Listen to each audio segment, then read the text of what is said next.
Hello, hello, hello. Hello, everybody. It's Sunday evening, and I'm coming to you today. I wanted to do when I say I'm okay, but really I'm not. And it's part of domestic violence awareness. This is part three. And I wasn't going to do a part three, but two things came to me. And I was wrestling with it if I wanted to do part three or not. And so here I am because these young ladies would not let me sleep. Uh, and to me, when God say move, I gotta move. Um, these two young ladies here today, one of them didn't make it. And we're gonna go through and watch that clip. And then the other young lady is the reason that I'm bringing all this to light. It's because she exposed her abuser and let everybody know this is what he done to me. And I admire her for that because that took courage, a lot of courage to say, I'm going to look past the embarrassment stage. But I want other women out here that has been faced with domestic violence to let them know that you are not alone. You're not alone. And that took courage for this young lady to do this. And I take my hat off to her. Uh, and I had to share it with y'all. And I wasn't going to share it, but here I am sharing it. So here we go. Okay, we're going to look at the first video first. My heart goes out to the families of both young ladies. Um, it really touched my heart. For the first young lady I'm going to show, I send my condolences. The second young lady, I thank God that you have an opportunity to get out and don't go back into that type of environment. Because what he did was wrong. So I'm going to play these two back to back. Let me see. All right, here's the first one.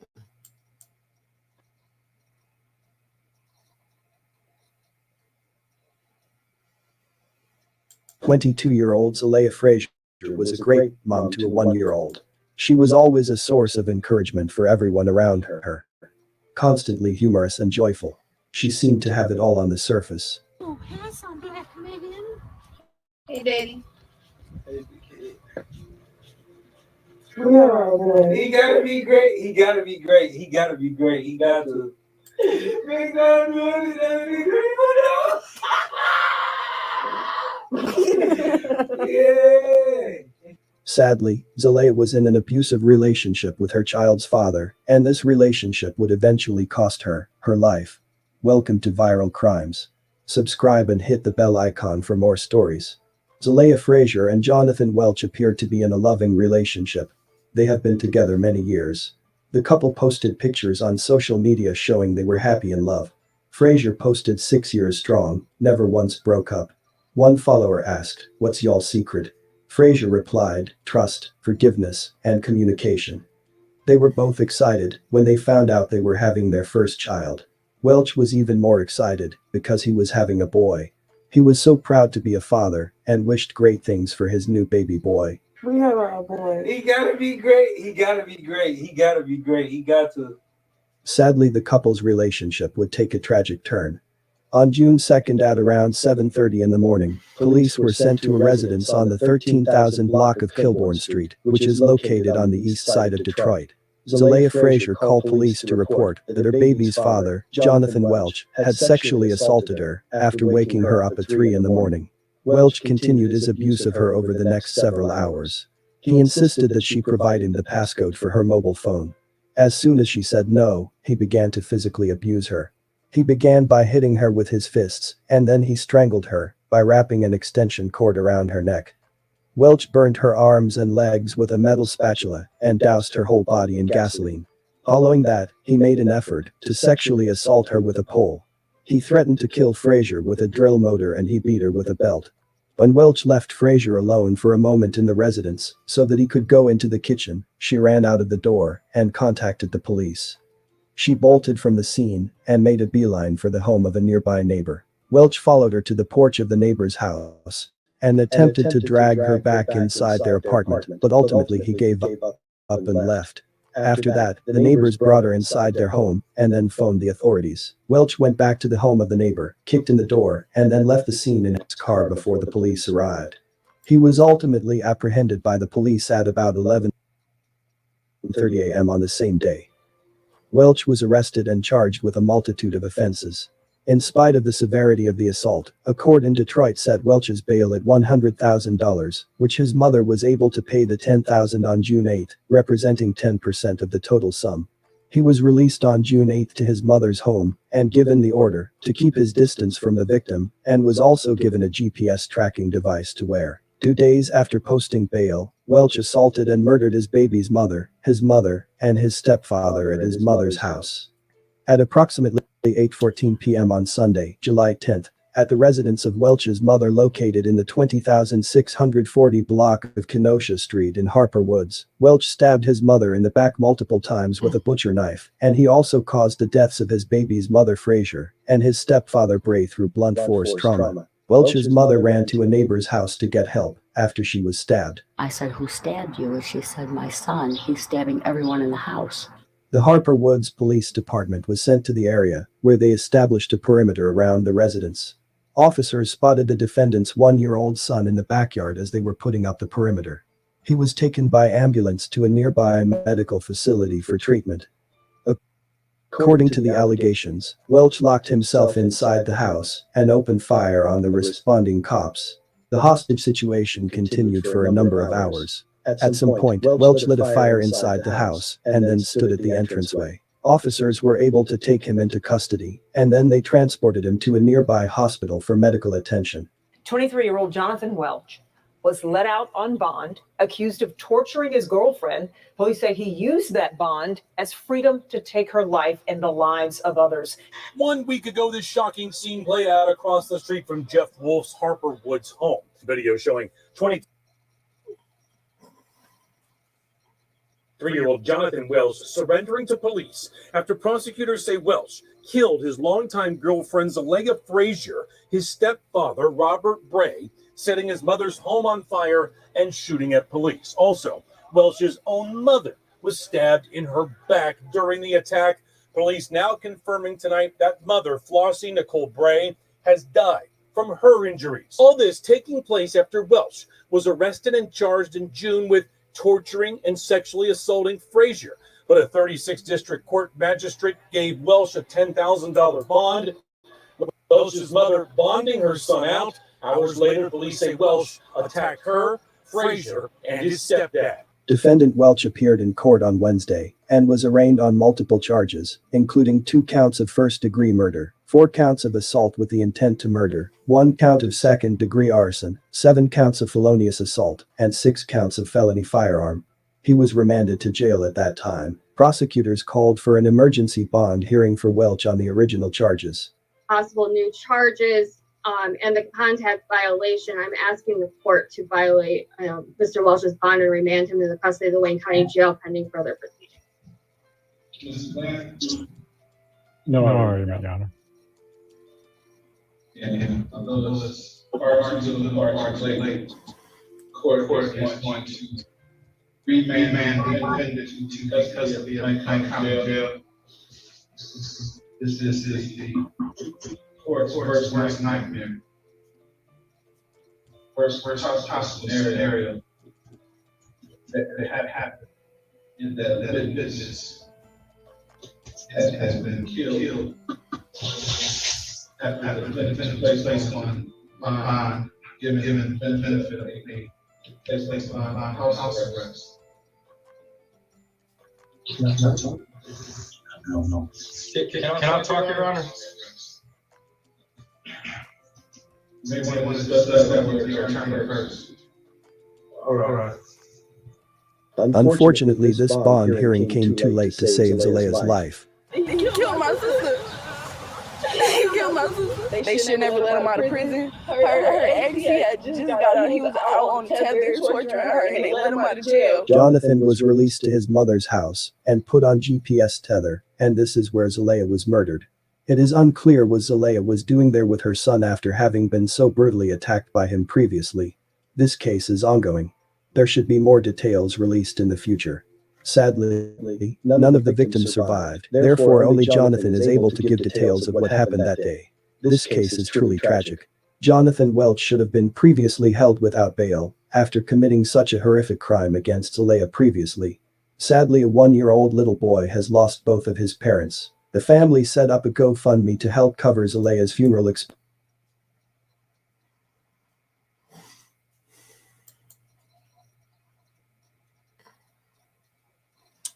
Okay, I'm gonna stop that right there. That that brought tears to my eyes because this mother bailed him out. And we think it's okay to go and bail our children out of trouble. But I think sometimes if you did it one time and you go to jail again, you don't need to bail them out. You need to let them sit there to cool off. And maybe had this mother allow him to sit in jail for a while instead of bailing him out, this young lady's life would have been saved. And not only the young lady life, but her own life. He killed his mama, her husband, and the baby's mama. Right now, I don't care what he got to say. It doesn't matter. You've taken 3 people's lives. And my heart breaks for this young lady family. Should the bail be set higher? Should they do cash bond so people are not so easily able to get out of jail? And then they're going to say, well, the rich can go free and the people that don't have as much money stay in jail. I think that's a lot of the arguments. But what are you doing to save people's lives? Because could this have been prevented? It's like the system failed her.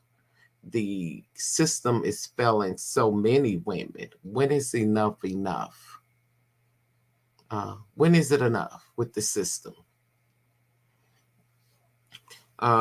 In cases wherein somebody has already been to jail for domestic violence, I think that you need to take into account their whole record. If they've been in trouble before you even release them back out into the public. You need to look at their whole entire record to see what type of individual this is. That's my opinion. He was charged with torture, first-degree home invasion, harm. He had a device on. They let him out with a device, but that didn't do any good. He had it in his mind that he was going to kill this young lady, and that's what he did. I think, I don't know. What do they do psychological evaluations before they allow these people back out on the street? Maybe that's something they need to put in place. Somebody needs to talk to these people before you allow them back on the street when they have committed such a heinous attack on somebody. Now you wait till he killed 3 people. Oh, well, we got him. Now we don't need a bond. Yeah, but where was this before he went out here and did this? Did anybody check out his mind mentally to see where he was before you allow him to go back on the streets? Because I don't know what this young lady was thinking. Maybe she went to the mother house to show the mother the injuries with her child. if he just jumped on you and he done went to jail, I don't understand why she was at his mom's house. It does not mean that she should have been killed that day. I don't know what he was thinking. I don't know how many, most of the times when people get into domestic violence situations, you hear about the tip in, but it's something that has been going on for a while. And you get the part wherein a person is mentally tired of the other person, physically and mentally tired. And then it starts to come out in the opening. People should start speaking up before it gets to this point and get away from that person, especially when you have children involved. So this young lady didn't make it out safely. So what I do want to do is go over it with this other young lady. Let me see.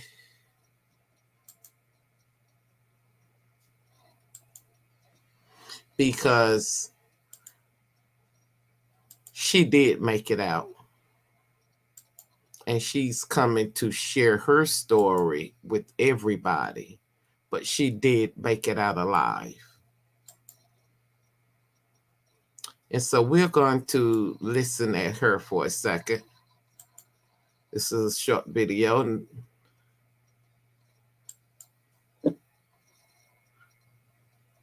more than 10 million people are abused by their partners every year. That includes a local woman who is in hiding tonight. She said that she was beaten by the father of her kids, who is still on the run tonight. Kaylee Kirby is in studio, and Kaylee, she's putting her story out on social media.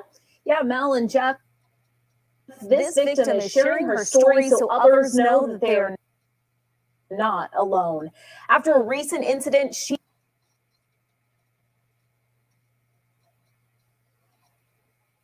had enough and is working to make sure she and her kids are safe. Now, we do want to warn you, the videos and images you're about to see are graphic.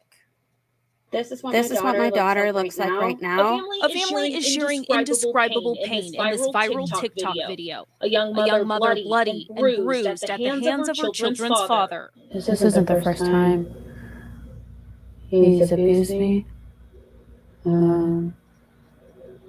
But this is the worst. She ended up in the hospital over the weekend after the father of her two children, Montrese Hughes, allegedly beat her up. She's filed for a temporary restraining order. There's currently a warrant out for his arrest. And WTOL has learned his prior domestic violence convictions in Toledo. She did not deserve what happened to her. Nobody deserves to be abused. She says it happened after she was talking to a male coworker on the phone about alcohol and her learning how to bartend. He got mad and shoved food in her face. It escalated from there. He held me to the ground, holding my neck. He was just punching me in my face. I don't know how many times he punched me exactly. The next thing she knew, she was locked in the bathroom. Her abuser was making her an ice pack and cleaning up her blood.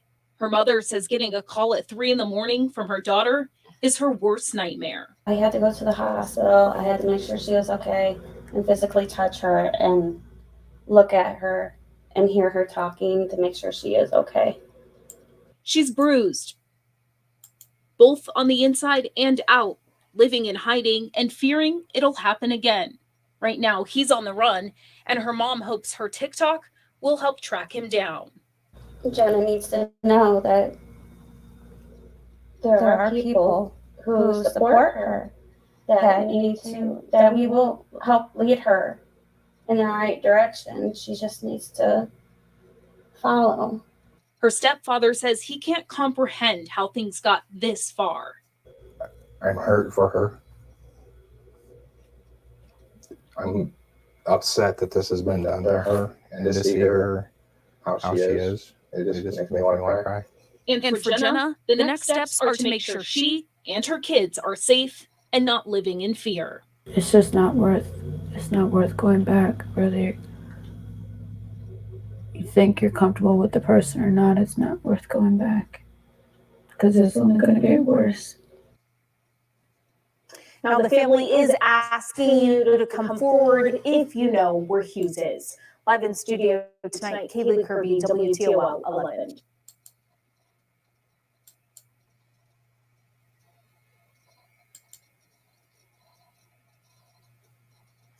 All right, all right. That was the end of that video. My heart goes out to this young lady. I think she had posted her pictures, or her mom did, and made it go viral because he had really abused her. And to me, when I see stuff like that, knowing that he had abused her like that, it makes me, I'm sorry that happened to her. But it's to make other women aware that if you are in an abusive relationship, please get out. If you got children, your children are watching. Get out of that relationship, because children pick up what they see you do, not what you tell them to do. They pick up what they see. And you do not want your children to see you in a domestic violence situation and think this is what life is about, because that is not true. If a man hits you, that is not love. They're saying, I hate you. Love is not supposed to hurt. Love doesn't hurt. And that's something you have to be mindful of. Love doesn't hurt.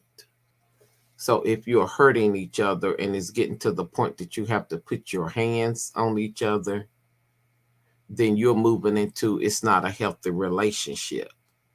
That maybe somebody needs to break ties. And if you have children, you owe that to your children. Your main job is to get your children raised and make sure they are in a safe environment. And if y'all are constantly, whether your husband, boyfriend, and you're constantly arguing and you're fighting, or somebody's getting to the point where they put their hands on you, that is not a healthy relationship. Some women make it out alive. Some women don't. In the first case, that young lady, she didn't make it. I mean, he's the only one alive. He's killed his mom, who bailed him out of jail. You know, and I'm thinking, what was he thinking psychological? Where was his mind? Where was his state of mind? I know judges have a job to do. Maybe there's something, the system failed. The system is failing these young ladies. And not only young ladies that get abused, men get abused just like women do. You got just as many men that find themselves in an abusive relationship. The system failed. The system has got to get better. Too many people are losing their lives. Domestic violence is the third lead of death. That's a lie. Does the bond needs to be set higher? Maybe for the first day, maybe you don't need a bond. If you're in jail for domestic violence, maybe you need a day to cool off. Maybe you don't need for somebody to run downtown and bail you out. Maybe you need to sit in jail to cool off. Because from the time this mother on the first incident, when it got that young man out of jail, he went home and killed the whole family. He killed his own mama and his stepdad and the young lady. I don't know where his mind was mentally. Are we doing mental evaluations? Maybe that's what needs to take place in jail before you allow these people back out on the street.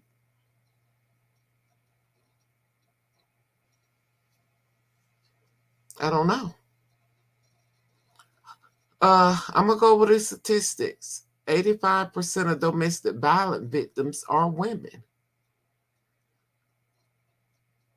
It's important for all people to know how to help someone in an abusive relationship or situation. Domestic violence awareness. And that's what I want to do, is to bring awareness if you are in a domestic violence situation. Most of the time it happens behind closed doors. You're not telling anybody. Nobody wants to tell I've been hit. It's embarrassing. I get it. Until it gets out of control, and then you tell. But if a man hit you one time, he's going to hit you again somewhere down the road. He can say he's sorry. He can do all of that. I love you. Whatever he chooses to do to wing you back over, that it's not going to happen again. I just lost control. That is a lie. It will happen again. The thing is, when is it going to happen again? Is it going to be another week from now? It's going to be 2 weeks. Is it going to be 3 weeks? Is it going to be a month? But if he hit you one time somewhere down the line, when he's get angry, is it going to happen again?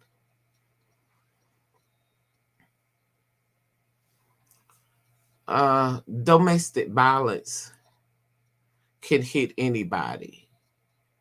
Not only hit females, it hit males. You got women out here that are just as abusive, that jump on men, and they are violent, and they hit just as hard as a man.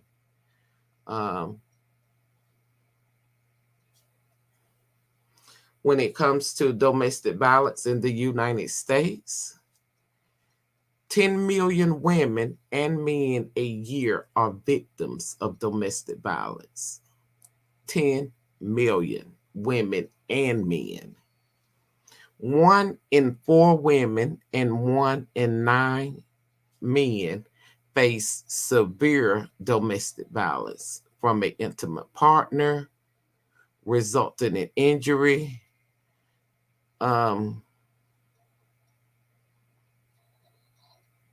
It can lead to stress disorder, anxiety, PTSD. On a daily basis, 20,000 phone calls are made to the domestic violence hotline across the nation. Domestic violence concern intimate partners, account for 15% of all violent crimes. According to recent state report, I guess this is with the 200,000 domestic violence incidents, 20,000, with 20,000 domestic violence incident last year. It resulted in 29 deaths, and 52% were due to gun violence. That means somebody got shot.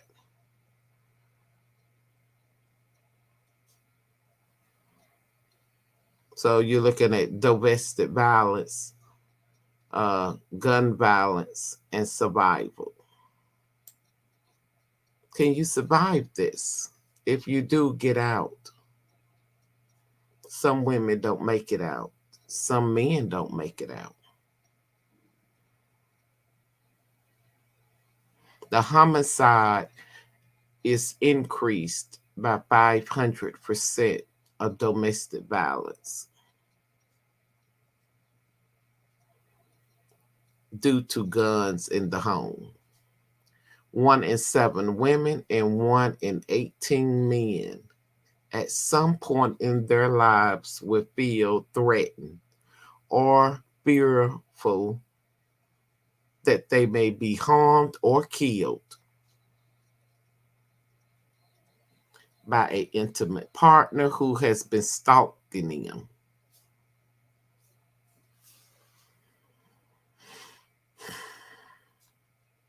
Are you being stalked by somebody you don't want to be with?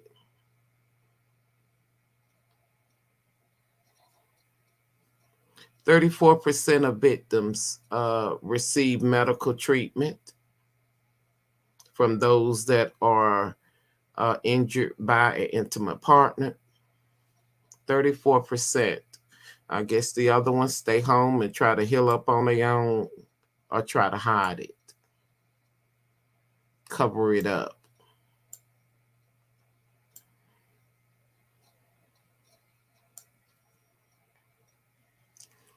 Okay, roughly 1.3 million women and 835,000 men are physically assaulted by an intimate partner in the United States every year. And many more are subject to isolation, emotional, financial manipulation. And this is studied by social workers. They mandate reports, especially of abuse, physical marks, especially when you're talking about children. Knowing the warning signs of domestic violence.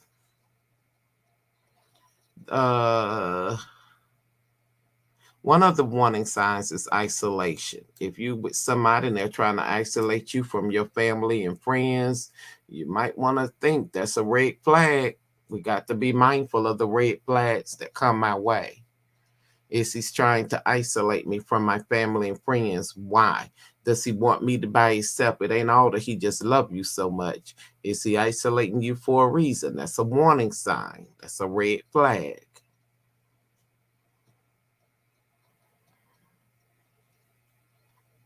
And so if you don't know if your mate is abusive, these are some of the warning signs you may want to be mindful of, and not only for men, but for women too. And it doesn't matter your color. You can be black, white, orange, purple, I don't care. Hispanic, non-Hispanic, Caucasian, African-American. Domestic violence doesn't have a race. It doesn't even have a gender,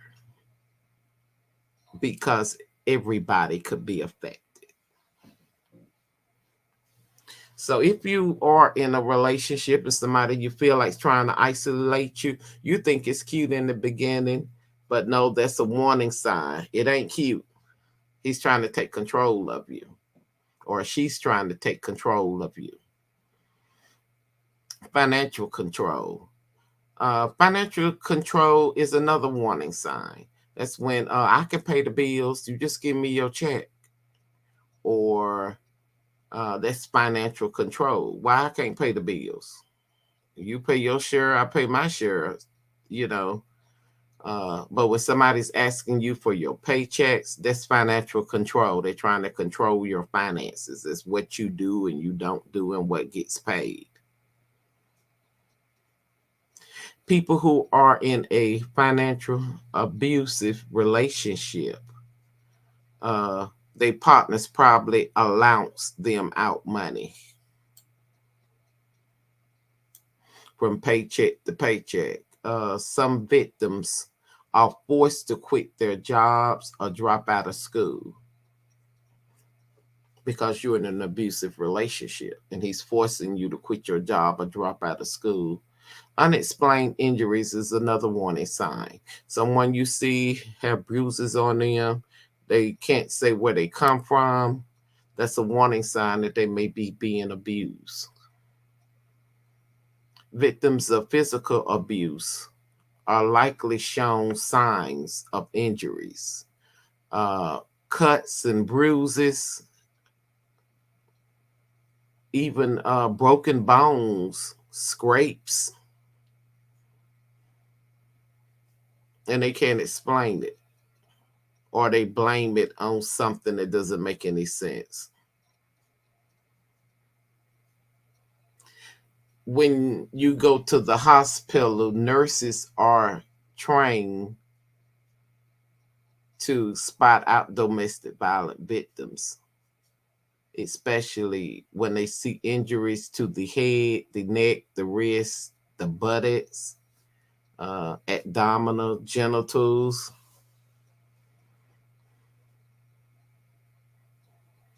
And a victim may show multiple signs of healing. This wound healed, the other one ain't. This one more fresh than the other ones. It's unexplained injuries. Defensive wounds.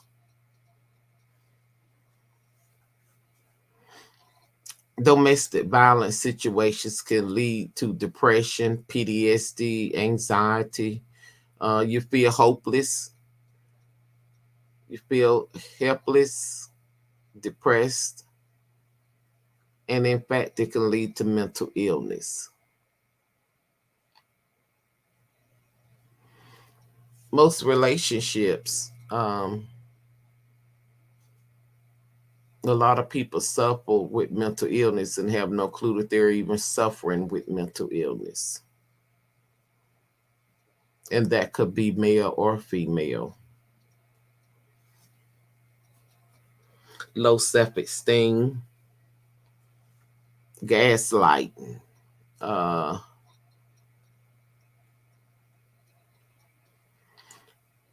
low self-esteem. You could be robbed of decision-making power.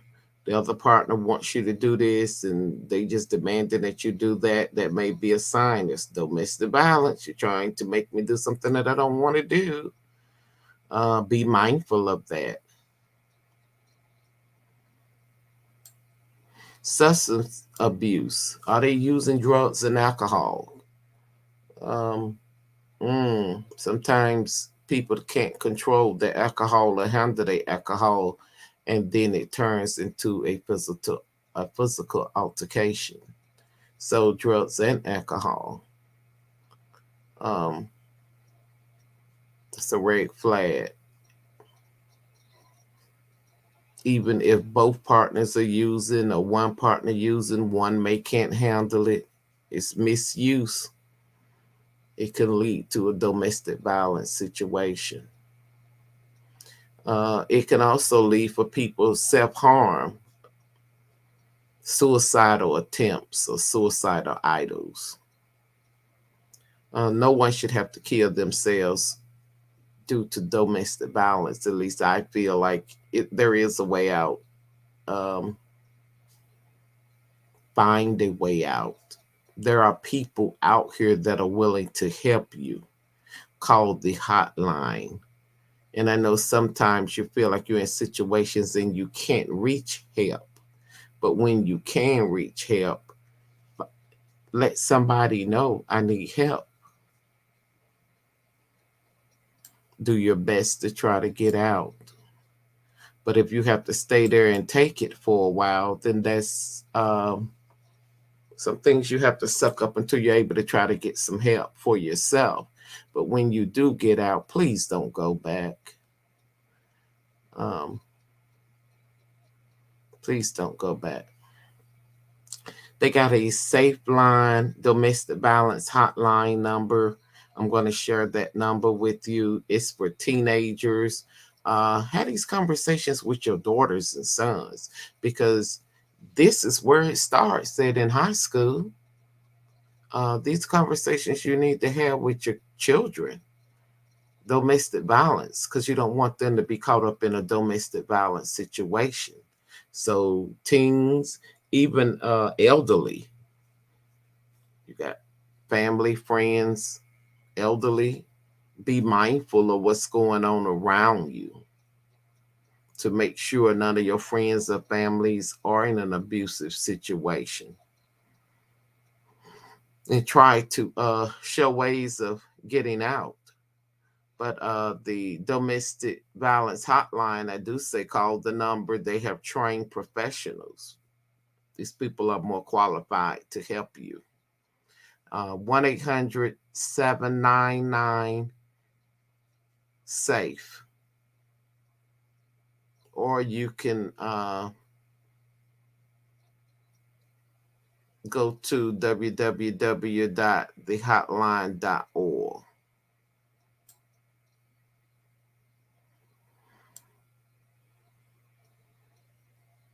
And that's 1-800-799-7233.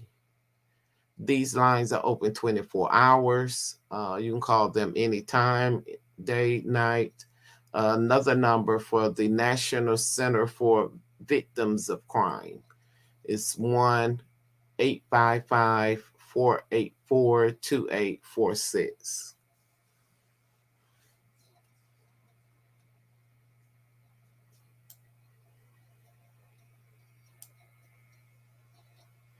Domestic violence. Oftentimes you run across people and they say, well, I'm not in a domestic violence relationship. Well, he doesn't show these red flags. Let's see what domestic violence is, understanding what it is. Domestic violence is a pattern of behaviors, abusive behaviors, in any relationship that is used by one partner to gain or maintain power and control over another intimate partner. Domestic violence can be sexual, physical, emotional, terminologically acts or threats, economic, psychological, patterns of coerced behaviors that influence another person with an intimate partner in a relationship. It can include that person is humiliating you, threatening you, trying to isolate you. They use the blame game. It's your fault. That's an abusive relationship. That's domestic violence. If they are hitting you, slapping you, pinching you, biting you, pulling your hair, that's physical abuse. If they are using drugs and alcohol,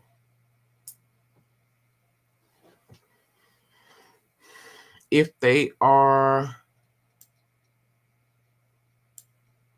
sexual abuse. Sexual abuse includes certain types, but not limited to, rape, attack on a sexual part of your body, forcing sex against your will. They're treating you in a demeaning manner. That's sexual abuse. Anything that's got to do with sexuality, or they're trying to get you to do something with your body parts, they're talking to you any kind of way, they're trying to lower your self-esteem, that's sexual abuse. They make you feel a sense of self-worth, your self-esteem. That's emotional abuse. They name call, diminishing one's ability. Oh, you ain't nothing. You this, you that. And if they try to damage your relationship with your children or with other people, That's emotional abuse. Economic abuse. Restraining a person's ability to acquire, use, or maintain economic resources which they are entitled. This could be fraud, manipulation to restrain the person's ability to have access to money, access to credit, financial information. This can include money, credit, access, economic abuse. When they're trying to control your finances, making decisions with your money, trying to force you to do something that you don't want to do. It's financial abuse. That's when you need trying to force a power of attorney, a guardianship, financial abuse. Psychological abuse, and that's just to name some of it. Psychological abuse, threatening you, threatening physical harm to yourself, your children, your family, your friends.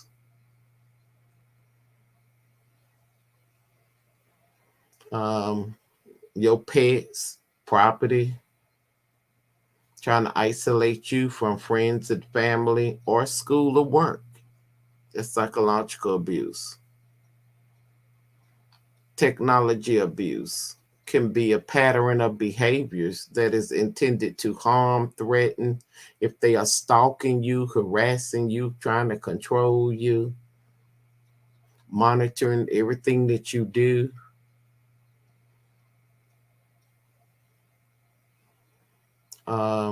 Internet. This can include the internet, online, people doing it on the computer, on your cell phone, cameras throughout places trying to monitor you and watch you, locating, tracking device. That's technology abuse. Domestic violence can happen to anyone regardless of race, age, sexual or religious sex, gender, identity. Domestic violence affects people's social, economic backgrounds or education levels. It does not care. You can be rich, you can be poor, you can be middle class. It can still sit in your lap. It happens to opposite sex, same sex, it doesn't matter. It happened to married people, people living together. It happened to children, dating. Maybe it's not happening to you. It could be happening to your family member, your coworker, your friend. Even you may witness it in the community. Statistics state that children who grow up witnessing domestic violence are among the serious that are affected by this crime. That means if you grow up in a domestic violence situation, a lot of times you can be a victim, but you can turn out to be the perpetrator by the time you get grown, because you think this is something that you're supposed to do because you've seen your dad do it, or you've seen your mom do it, or you've seen your family member do it, or your cousin or whoever. And then you think it's okay for you to do it. It's just like the bullying syndrome. People that was once bullied as a child turn out to be bullies if they're not mindful and they're not careful of their behaviors. The same thing is domestic violence. Most people, if they've seen it, that's just like you being bullied as a child. And then when you grow up, you become a bully. Some people do, some people don't.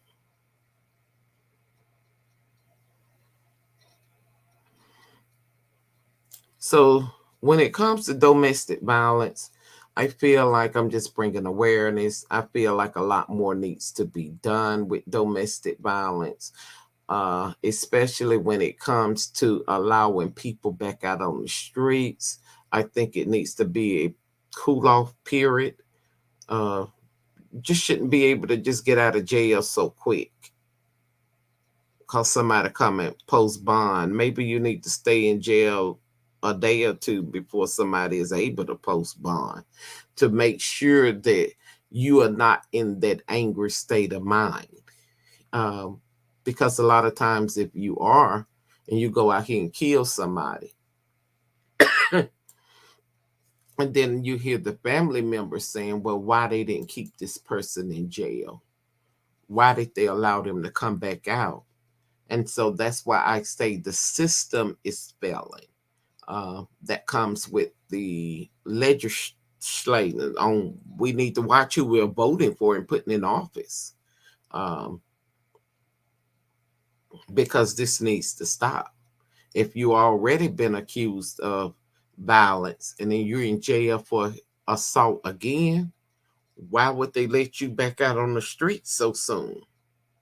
There should be a period of time that you need to stay in jail for somebody to at least evaluate your mental state of mind before you are allowed to come back on the streets. And maybe if that would take place, it would stop so many people from killing their mate. Somebody needs to, and that's my opinion, it needs to be a cool off time in jail. And somebody needs to check out your mental state of mind before they just let you back out here. And if you got a history of violence, they don't need to let you back out so quick because you're going to go out here and do it again. I don't know. Those are my opinions. So, what are your opinions? Tell me what you think. Like, subscribe to my channel. I like that. Tell me what you think. Leave me some comments. And let's have that conversation. And I thank y'all for watching. And I'm going to end this and let y'all know that I am sorry for the ladies or anybody who is caught up in a domestic violence situation. I will say get out. Do your best to get out. You don't want your children seeing that type of behavior because they're going to think it's okay when they get grown, and it's not okay. Do it for your children. They should not have to be raised in an environment that's full of violence. And do it to save your own life, because each time gets worse and worse. And if you don't stop it the first time, the second time may be worse than the first. The third time may be worse than the second and the first. And I don't want you to end up deceased. Be mindful. Just be mindful and have a conversation with your children, especially in high school, because that's our high school children. That's it. That's where it starts, that I'm in love and I want to control you. It starts in high school for a lot of teenagers, not all, but for a lot of teenagers. All right. Y'all have a good day. Leave me some comments. Let me know what you think. Hit my like button and subscribe to my channel. Have a good evening.